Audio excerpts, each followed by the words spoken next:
بسم اللہ الرحمن الرحیم لک الحمد یا اللہ والصلاة والسلام علیک یا رسول اللہ صلی اللہ تعالی علیہ وآلہ وسلم اللہم صلی وسلم نبارک علی محمد وآلہ وصحبہ اجمعین صلی اللہ تعالی علیہ وآلہ وسلم۔ محترم سامعین، ہماری گفتگو عنوان واقعات انبیاء علیہم السلام کے تحت چل رہی ہے۔ ہم نے پہلے جس نبی کو زیر بحث رکھا ہے ان کا نام حضرت آدم علیہ السلام ہے۔ کل ہم نے کچھ تمہیدی کلمات کے ساتھ مشورے کے تعلق سے کچھ گفتگو کی تھی۔ قرآن مجید میں اللہ تبارک و تعالی نے ارشاد فرمایا وَإِذْ قَالَ رَبُّكَ لِلْمَلَائِكَةِ إِنِّي جَاعِلٌ فِي الْأَرْضِ خَلِيفَةً قَالُوا أَتَجْعَلُ فِيهَا مَنْ يُفْسِدُ فِيهَا وَيَسْفِكُ الدِّمَاءَ وَنَحْنُ نُسَبِّحُ بِحَمْدِكَ وَنُقَدِّسُ لَكَ قَالَ إِنِّي أَعْلَمُ مَا لَا تَعْلَمُونَ۔ اور یاد کیجئے جب آپ کے رب نے فرشتوں سے فرمایا کہ بے شک میں بنانے والا ہوں زمین میں خلیفہ یعنی اپنا نائب۔ انہوں نے کہا کیا تو اسے خلیفہ بنائے گا جو فساد پھیلائے گا، خون بہائے گا، اور ہم تیری حمد کے ساتھ تیری تسبیح کرتے ہیں اور تیری پاکی بیان کرتے ہیں۔ فرمایا میں وہ جانتا ہوں جو تم نہیں جانتے۔ آیت مبارکہ کی مختصر تفسیر مفہوم یہ ہے، جب اللہ تبارک و تعالی نے فرشتوں کو اپنے ارادے کی خبر دی یا ان سے بطور مشورہ کہا کہ میں زمین میں اپنا نائب بنانے والا ہوں، فرشتوں نے تعجب کے طور پر عرض کیا کہ اے اللہ، زمین میں ایسا نائب بنائے گا جو فساد پھیلائے گا، خون بہائے گا، اور ہم تیری تسبیح و تحمید تو بیان کر رہے ہیں اور تیری پاکیزگی بیان کرتے ہیں۔ فرشتوں کے کہنے کا مقصد یہ تھا کہ ہمارے ہوتے ہوئے اور خلیفہ بنانے کی کیا ضرورت ہے، اور خلیفہ بنانے میں ہمیں تو مفاسد نظر آ رہے ہیں کہ وہ زمین میں فساد پھیلائیں گے، قتل و غارت کریں گے۔ اس طرح کا خلیفہ بنانے میں بھلا کیا فائدہ ہوگا؟ رب تعالیٰ نے ارشاد فرمایا جو میں جانتا ہوں تم نہیں جانتے، یعنی جن حکمتوں کو میں جانتا ہوں تم ان سے بے خبر ہو، تمہیں ان کی خبر نہیں ہے۔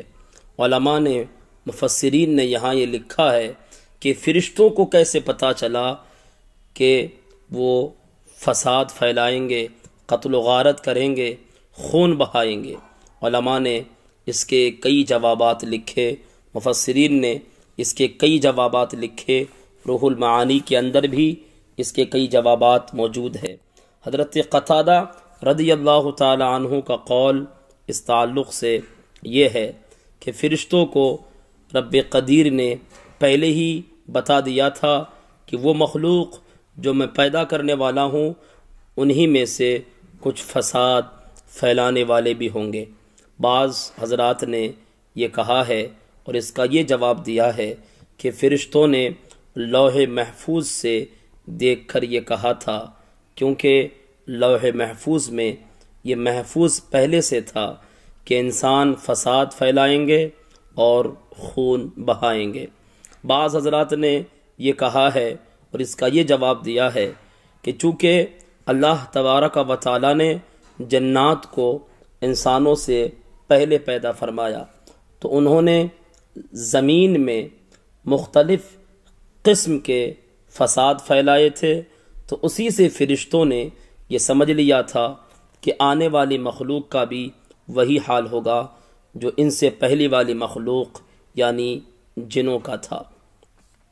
تو یہ تھی آیت مبارکہ کی مختصر مفہوم، اور اس پر پھر ایک اعتراض اور اس کے کئی جوابات آپ کے سامنے پیش کیے گئے۔ اب ہم تخلیق آدم علیہ السلام کے تعلق سے کچھ گفتگو کرتے ہیں۔ آدم علیہ السلام کے جسم کے لیے مٹی کیسے لی گئی اور کیسی مٹی لی گئی، اس تعلق سے تفسیر عزیزی کے اندر یہ واقعہ موجود ہے کہ اللہ تبارک و تعالی نے حضرت آدم علیہ السلام کے جسم اطہر کی تخلیق کے لیے مٹی لانے کے لیے حضرت جبریل کو زمین پر بھیجا۔ جب حضرت جبریل زمین پر تشریف لائے تو زمین سے مٹی لینے کا جب ارادہ فرمایا تو زمین نے بڑی عاجزی، انکساری اور گریہ وزاری سے عرض کیا کہ میری مٹی سے بننے والے شخصوں نے اگر خون ریزیاں کی، خون بہائی، قتل و غارت کی اور جرائم کی وجہ سے، گناہوں کی وجہ سے وہ جہنم میں چلے گئے تو مجھے بڑی تکلیف ہوگی، اس لیے آپ میری مٹی نہ لے کر جائیں۔ حضرت جبریل زمین کی عاجزی دیکھ کر واپس چلے گئے اور اللہ تبارک و تعالیٰ کے حضور یہ سارا ماجرا عرض کر دیا۔ اسی طرح حضرت اسرافیل آئے اور حضرت اسرافیل سے بھی زمین نے وہی باتیں کہی اور حضرت اسرافیل بھی وہ زمین کی باتیں سن کر واپس چلے گئے۔ اس کے بعد میں لکھا ہے کہ حضرت میکائیل علیہ السلام آئے اور وہ بھی اسی طرح واپس چلے گئے، زمین کی باتیں سنی اور ان کی عاجزی دیکھی، انکساری دیکھی، وہ بھی واپس چلے گئے۔ ان تمام کے بعد حضرت جبریل، حضرت اسرافیل، حضرت میکائیل کے بعد حضرت عزرائیل آئے۔ ان کی خدمت میں بھی زمین نے وہی عاجزانہ، انکسارانہ گفتگو کی، لیکن آپ نے کہا کہ میں تیری بات مانوں یا اللہ تبارک و تعالیٰ کے حکم پر عمل کروں۔ حضرت عزرائیل علیہ السلام نے کہا مجھے اللہ تبارک و تعالیٰ کا حکم ہے، اس لیے میں نے تو مٹی ضرور لے کر جانا ہے۔ آپ نے زمین کی انکساری کی طرف، عاجزی کی طرف کوئی توجہ نہ کی، کوئی توجہ نہ دی، بلکہ رب تعالیٰ کے ارشاد کے مطابق زمین سے مٹی لے کر رب تعالیٰ کے حضور حاضر ہو گئے۔ تو حضرت جبریل بھی واپس چلے گئے تھے، میکائیل بھی، اسرافیل بھی واپس چلے گئے، لیکن جو زمین سے مٹی لے کر آئے وہ حضرت عزرائیل علیہ السلام تھے۔ علماء نے لکھا ہے کہ اسی وجہ سے اللہ تبارک و تعالیٰ نے روح قبض کرنا بھی حضرت عزرائیل کے سپرد کیا، ان کو یہ کام سونپا کہ کہیں ایسا نہ ہو کہ جبریل، میکائیل اور اسرافیل میں سے کسی کے ذمے یہ کام لگایا تو یہ روح قبض کرنے کے لیے جائیں، لیکن اس کے رشتہ دار، اس کے اقربا، اس کے اعزا، اس کے اہل بیت کو روتے ہوئے پا کر اسی طرح چھوڑ کر نہ آ جائے۔ تو حضرت عزرائیل کو یہ کام سونپنے کی یہ وجہ تھی۔ اب زمین سے مٹی لے کر اللہ تبارک و تعالیٰ کی بارگاہ میں حضرت عزرائیل علیہ السلام پہنچے تو اللہ تبارک و تعالیٰ نے حضرت عزرائیل کو یہ کام سونپ دیا کہ اب قیامت تک جتنے بھی انسان ہوں گے سب کا روح تمہیں ہی قبض کرنا ہے۔ اب یہاں پر آگے علماء نے، مفسرین نے یہ بات لکھی ہے کہ زمین کو کیسے پتہ چلا۔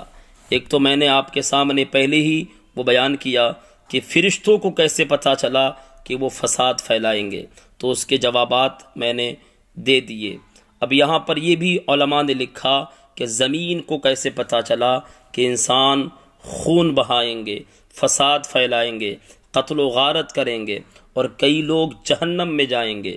تو اس کا جواب تفسیر عزیزی کے اندر کچھ اس طرح ہے، فارسی کے الفاظ ہے، جبریل گفت کہ حق تعالی از تو مخلوق را خواہد آفرید کہ خلافت زمین باون خواہد بخشید و اون چنی و چنا خواہد کرد و در ثواب و عذاب خواہد افتاد۔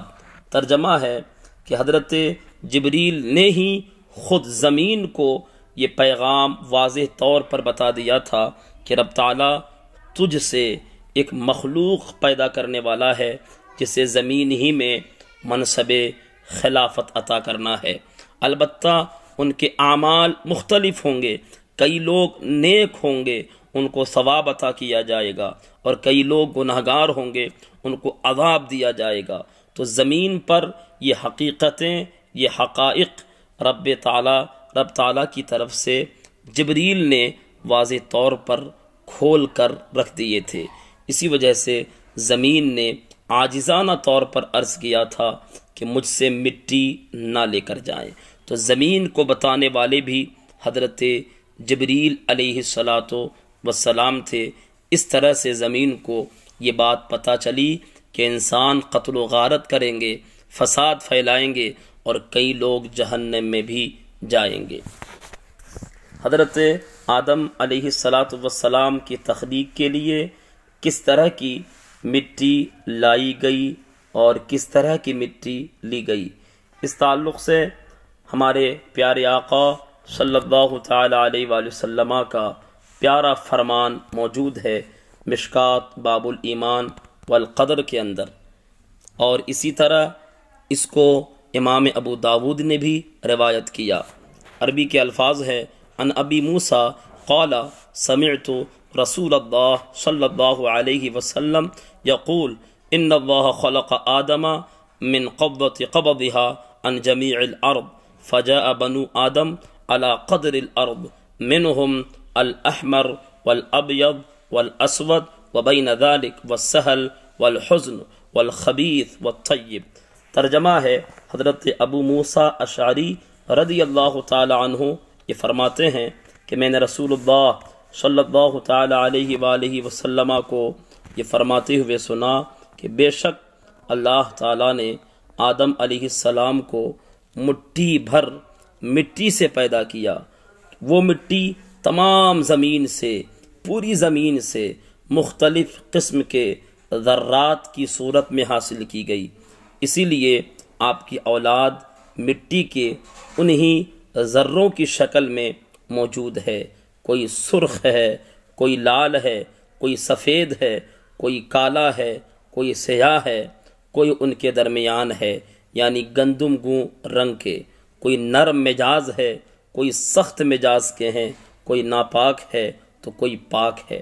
بعض حضرات نے یہاں پر یہ لکھا ہے اور یہ بات کہی ہے کہ آدم علیہ السلام کی مٹی میں 60 قسم کے رنگ شامل تھے جو تمام آپ کی اولاد میں پائے جاتے ہیں۔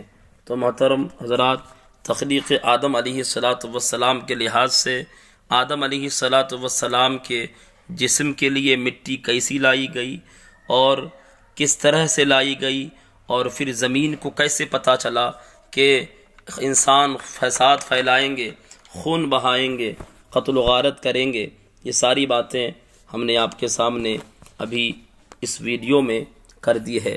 اب ہم چاہتے ہیں اس کے بعد لفظ آدم جو حضرت آدم علیہ السلام کا نام ہے، اس کے تعلق سے کچھ تحقیقی گفتگو کی جائے، اور پھر خلیفے کے تعلق سے کہ خلیفہ کا معنی کیا ہے، اس کے تعلق سے آج کی اسی ویڈیو میں میں کچھ گفتگو کرنا چاہتا ہوں۔ پھر انشاءاللہ آگے جو اس کے مرحلات ہے وہ مختصر طور پر آپ کے سامنے بیان کیے جائیں گے۔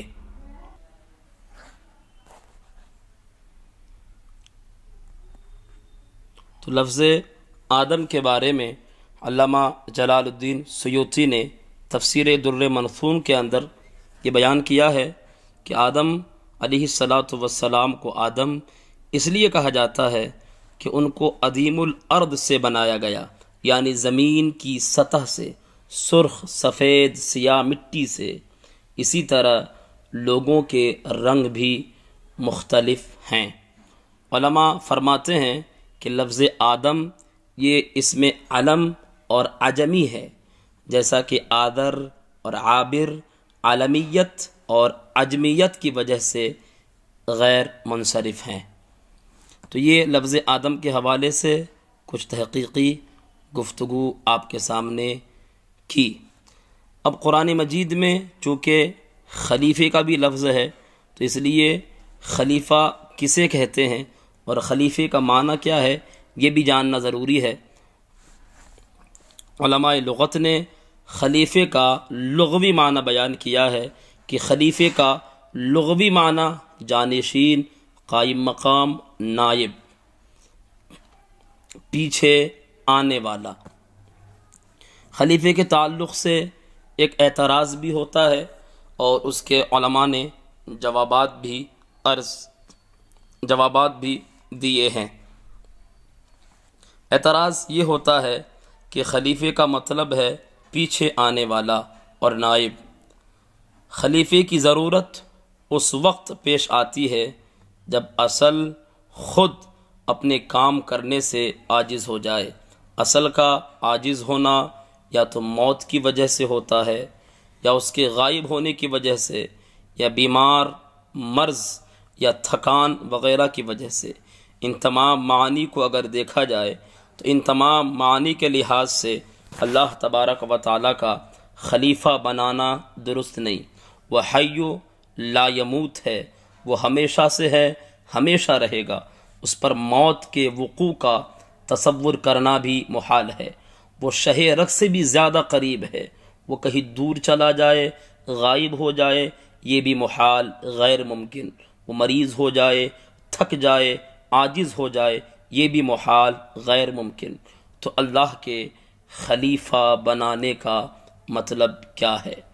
یہاں علماء نے اس کا جواب لکھا کہ دیکھیں، یہاں پر خلیفے کا معنی پیچھے آنے والا نہیں بلکہ نائب ہے، یعنی اللہ تبارک و تعالیٰ کا نائب ہو کر زمین و آسمان کی چیزوں میں، اشیاء میں تصرف کرنے والا ہو۔ اور نائب بنانے کی ضرورت بھی اللہ تبارک و تعالیٰ کو نہیں تھی، وہ محتاج نہیں، بلکہ جن کی طرف خلیفہ بنانا تھا انہیں محتاجی تھی۔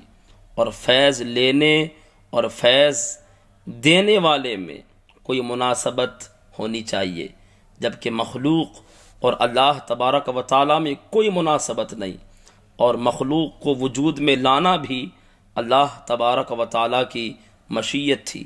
تو اللہ تبارک و تعالیٰ نے مخلوق کے پیدا فرمانے سے پہلے ہی ان کے فیض لینے کا یہ اہتمام، انتظام، انصرام فرمایا کہ انبیاء کرام علیہم الصلاۃ کو واسطہ بنایا، جو اپنی نورانیت کی وجہ سے اللہ تبارک و تعالیٰ سے فیض لے کر اپنی وصفی بشریت کی وجہ سے انسانوں تک وہ فیض پہنچا دے۔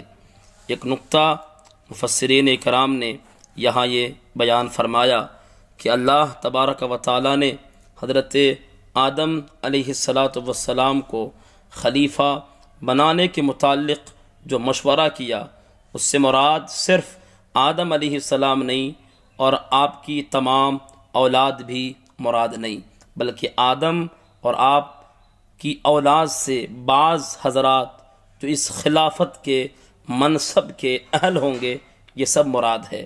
اور وہ افراد آدم علیہ السلام کی اولاد میں حضور اکرم صلی اللہ تعالی علیہ وآلہ وسلم تک پیدا ہونے والے تمام انبیاء و رسولان عظام ہیں۔ تو یہ جو ہے آج کی ہماری کچھ گفتگو ہوئی، انشاءاللہ اس کے آگے ہم اگلے ویڈیو میں گفتگو کریں گے۔